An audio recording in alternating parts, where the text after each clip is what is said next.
हम परमात्मा को ना पहचान कर भटक रहे हैं। नहीं तो इतना आसान है मोक्ष, इससे आसान वस्तु है कोई नहीं, और इससे आसान कोई काम नहीं। जैसे रोटी खाना बनाती है बहनें, बेटियां, माताएं, और कितना जुगाड़ जोड़ती हैं, अब गिनती भी ना हो, इतने आइटम इकट्ठे करने पड़ते हैं।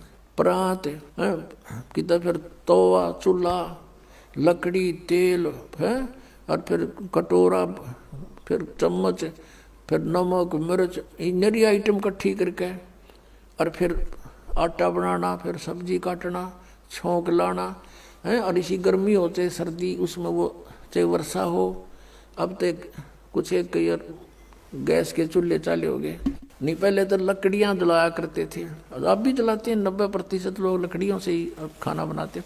तो गिल्ली हो जाए वर्षा के दिनों में, वो जल के देना, फूं फूं आँख लाल हो जाए, और फिर भी बना के छोड़े हम।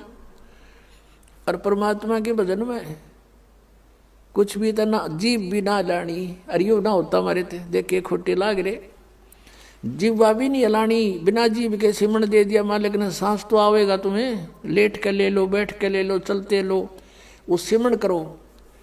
और ये प्रथम मंत्र है, इसका जाप भी मानसिक करो, मौखिक नहीं करना। तो मौखिक तो जैसे अलग बैठे हो अकेले कर लो, नहीं मानसिक करो इसको।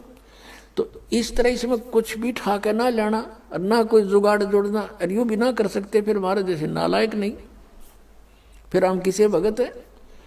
तो कहने का भाव ये है कि ये सबसे आसान है मोक्ष पाना। अब हम उसी प्रसंग पर आते हैं। तो ऐसे परमात्मा हमें चार्ज कर गए, और चार्ज करके चले गए। मालिक सहश्री राय थे, सहश्री चले गए, तो हम मालिक को नहीं पहचान सके, इसलिए उनसे विमुख हो गए थे। परमेश्वर ने एक लीला की थी। अब परमात्मा के बहुत से शिष्य हो गए, और सत्संग किया करते थे, वहाँ पर भक्त आते थे, बेटियां बहनें भी आती थी। तो जब हमें सुख हो जाता है तो हम अपने परमात्मा में भी दोष निकालना शुरू कर देते। ये मन की आदत है, मन चाहता है इसे दूर करूं किसी प्रकार परमात्मा से। एक वैश्या थी गणिका, उस बेटी ने, बहन ने रात्रि के समय सत्संग सुन लिया। कोई दया हुई परमात्मा की, वह झांकी में बैठ गई अपने मकान में। रात का समय था, कहीं दूरी पर सत्संग हो रहा था, और रात्रि का जो साइलेंट पीरियड होता है, बिल्कुल शांत मौसम होता है, वातावरण, दूर तो का आवाज़ जाती है, और परमात्मा तो चाहे उसको सुना दे घर दूर बैठे। तो उस बेटी ने सारी रात सत्संग सुना कि मानुष जन्म परमात्मा पाने के लिए प्राप्त हुआ है, और इसकी भक्ति ना करके असंग जन्म कुत्ते बने, असंग जन्म गधे बने। वो सारी डिटेल मालिक ने सत्संग में सुनाई। तो उस बेटी का एकदम प्रेरणा होगी। पुण्यात्माओं, सत्संग एक ऐसी वस्तु है, ये ऐसा तत्व है कि आत्मा को जोड़ कर धर देता है, चाहे कसाई भी क्यों ना हो। तो उस बहन की नींद हराम होगी, तेने तो जुल्म कर दिया, तेरे तो कोड लगेगा, बुरा हाल होगा, और शुभ काम कोई बना नहीं है भगवान, अब क्या बने। सारी रात बेचैनी में इधर उधर घूमती रही। जब सत्संग के बोलिया तो अगले दिन वो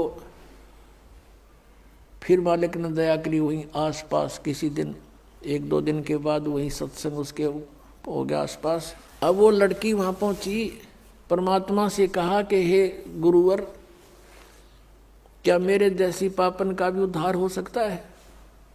परमात्मा ने कहा बेटा, उसने कहा, परमेश्वर ने पूछा कि आप क्या बात बेटी, या तो कोई भी मुझे निरपराध व्यक्ति नजर नहीं आता, सभी कोई ना कोई अवगुण करते ही रहते हैं, और सत्संग में उसी का समाधान होता है।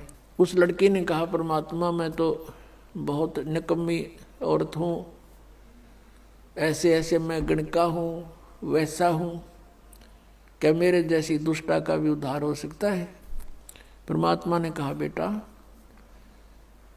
अब कितना ही मैला कपड़ा है, उसका साफ करने का तरीका साबुन और जल है। सत्संग यही काम करता है। लेकिन बेटी, पीछे बनी सो बनी, आगे मत करना। कान पकड़ दिया उस बेटी ने कि आज के बाद परमात्मा कुछ भी नहीं करूंगी मैं, अपना मांग का भोजन खा लूँगी। फिर परमात्मा ने कहा बेटा जो भी तेरा ठीक है संस्कार था, लेकिन इस संस्कार को चेंज कर देंगे हम, भक्ति करना। अब उस लड़की ने उपदेश ले लिया। अब पुणात्मा जिसका लागा सोतन जाना, उसने तेन सोचा तू मरगी कति बिरान माटी होगी तेरी, और उम्र भी 40-45 के आसपास हो चुकी है। और पुण्यात्माओं को ये काल जगह जगह अच्छी बुरी तरह फंसाता है। तो उसके लगन लगी, पिछला संस्कार प्रबल था बेटी का, जहाँ भी सत्संग हो लड़की वहीं पहुँच जा और निकट जा बैठे मालिक के मुंह की तरफ देखे और सत्संग सुने, गहराई से विचार करे। अब क्या होता है कि वहाँ संगत में जैसे कोई और बाहर के व्यक्ति कहने लगे रहे तुम्हारे गुरुजी के पास तो वैश्या भी जान लगी, सुप्रसिद्ध वैश्या थी वहाँ उसकी काशी शहर की। तो कुछ एक ने तो अपनी बहन बेटियों को, अपने जैसे पुत्रों को जाना बंद करवा दिया, और कुछ एक जो वहाँ जाते थे वो उस लड़की को धमकाने लग गए, तो मत आया कर यहाँ पर, तने गुरुजी की बेइज्जती करा दी है, सारे शहर में चर्चा हो रही है। अब वो रुके क्योंकि उसको तो मुश्किल तरह पाया बेचारी ने, और वहाँ से दूर होगी तो उसने हिसाब ला लिया कि तेरा तो नाश हो गया, नरक में भी ठिकाना नहीं है। तो अगले दिन परमात्मा के सामने रोने लगी, प्रभु आपकी बेटी है तो पापन, प्रदाता अपना आश्वासन दिया है कि पापी भी पार हो जाते हैं, इस आस में मैं आपके चरणों में लग रही हूँ और मुझे यहाँ आने के लिए मना किया जा रहा है। परमात्मा ने कहा क्या बात सारी बता, कि ऐसे ऐसे कुछ भक्त कहते हैं, कुछ माई कहती हैं कि तू नीच है, यहाँ मत आया कर, गुरुजी की बेइज्जती करा दी। तब परमात्मा ने कहा बेटा तू खूब आया करे, और तुझे मना करे उसको मुझे बताना है। फिर परमात्मा ने सत्संग के माध्यम से उनको आगाह किया, भाई कुष्टी हो वह संत बंदगी कीजिए, हो वैश्या के विश्वास चरण चित दीजियो। यदि कोई भगत के कोड भी लाग रहा हो, चाहे कैंसर हो रही हो, लाड़ पड़ती हो, और वो भक्ति कर रहा है, नाम ले रखा है, उससे नफरत नहीं करनी चाहिए, उसको भी सत्साई बुलावे, प्यार से बोले। ये तो किसी का भी हो सके यह बीमारी, तो आपका भी हो सके जब बकवाद करोगे तो। लेकिन अब वो भक्ति कर रहा है तो भक्त हो गया वो, और इससे उसको राहत भी मिलेगी। और जैसे कहते हो वैश्या के विश्वास चरण चित दीजिए, यदि किसी बहन बेटी गलती से किसी भी दुष्कर्म में फंसी हुई है और वो भी सच्ची लगन से भक्ति करती है, कहते हैं उसको भी रिस्पेक्ट देना, बकवाद नहीं करनी चाहिए। तो इस तरह के बहुत से प्रमाण दिए कि इंसान अपने अवगुणों को नहीं देखता, दूसरों में दोष निकालता है। और ये खास बात होती है कि चोर को चोर दिखाई देते हैं और दुष्कर्मी को सभी दुष्कर्मी दिखाई देते हैं। जैसे एक चोर आकर के एक नेक व्यक्ति के घर पर रुक गया, राह चलता अतिथि बन के।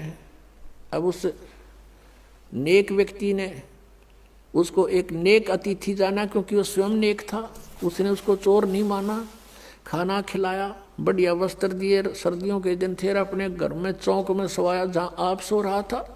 अब धनी तो सो गया ठाठ से, चोर उठा, उसका धन निकाल कर रात को चंपत हुआ। अब वो चोर तो चोर था, लेकिन उस नेक आदमी को चोर दिखाई नहीं दिया। फिर एक नेक व्यक्ति उस चोर के घर पर डट गया, राह चलता। अब उसने रोक लिया, रुक गया। अब वो नेक व्यक्ति तो सामने सो गया उसके घर पे, और वो सारी रात जागता रहा, कदे यूँ चोरी कर ले जा रात ने, कदे चोरी कर ले जा रात ने, यूँ जागता रहा। क्योंकि वो दोष उसमें खुद विद्यमान था, उस नेक व्यक्ति में नहीं था, अतिथि में।